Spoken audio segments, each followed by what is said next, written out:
House Oversight Committee scheduling a transcribed interview with Devon Archer, the former Burisma board member and Hunter Biden business associate.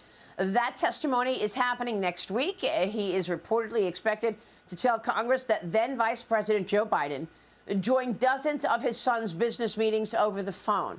This as Hunter Biden is expected to plead guilty tomorrow in federal court to 2 misdemeanor charges.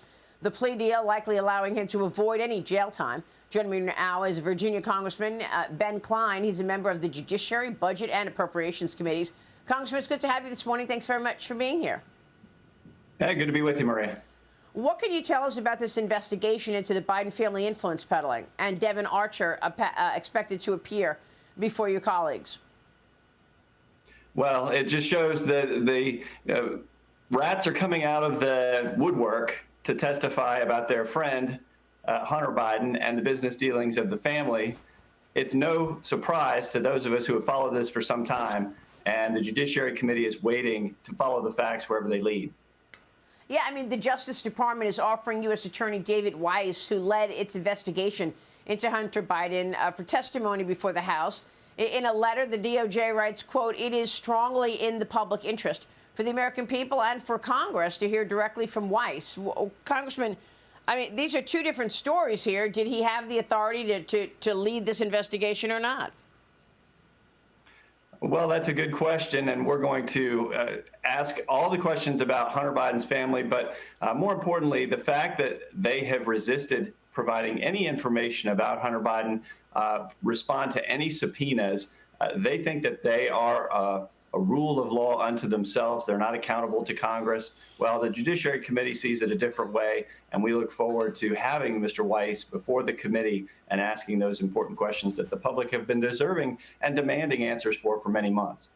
And what does this mean for President Joe Biden? I mean, if all of this is true, that he and his family have taken in millions and millions of dollars from foreign nationals while he was a sitting vice president, and he was involved in all of this, what is his fate?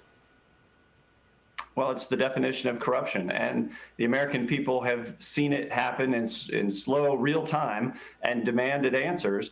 The Biden administration has delayed and obfuscated, but the facts are coming out.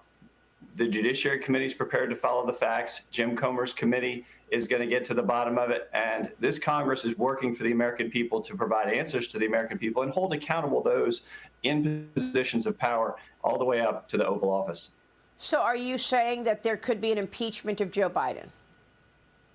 Well, we'll follow the facts wherever they lead. But when our own speaker says that that has to be on the table, you know that the facts are pretty dire for this president. What about the appropriations process? You're on the Appropriations Committee. What should we expect in terms of the upcoming bills? And there's many people who say we're going to see a government shutdown. What is the plan? Well, nobody wants a shutdown, but what we do want is fiscal responsibility. And back when this debt ceiling bill was passed, many conservatives weren't satisfied with the level of cuts that were going to be necessary. We're demanding more cuts. The Freedom Caucus is pushing to make sure that the bills on the floor this week, Milcon VA and Ag, both have sufficient cuts to meet those pre-COVID spending levels that were demanded back when McCarthy was elected Speaker. So what about the money, for example, that the FBI wants for their new headquarters? How are you going to hold the line in terms of all of this spending? The Justice Department is a particularly tough nut. They've seen massive increases in FBI, DOJ levels over the past several years. And we want to make sure that with all of the lack of accountability going on, that we use the power of the purse to make sure that the FBI is responsive to Congress and not just behaving in a political manner, abusing their authority. Yeah. The House Judiciary also considering holding a Thursday vote to hold Meta CEO Mark Zuckerberg in contempt of Congress. Can you tell us more about this, Congressman?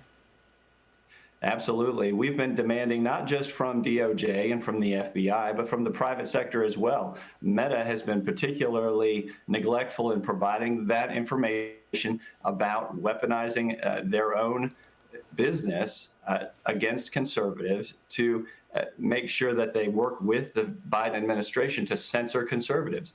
The Judiciary Committee wants that information.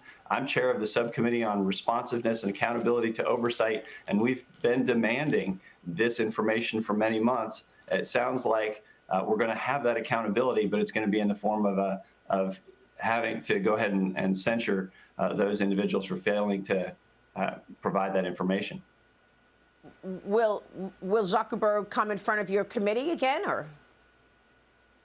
He has not indicated that he's willing to come before the committee again, but you know, when we have to take action to make sure that whether in the public sector or in the private sector, individuals who do not follow the instructions of Congress are held accountable, and that includes some of our most powerful corporations like Meta.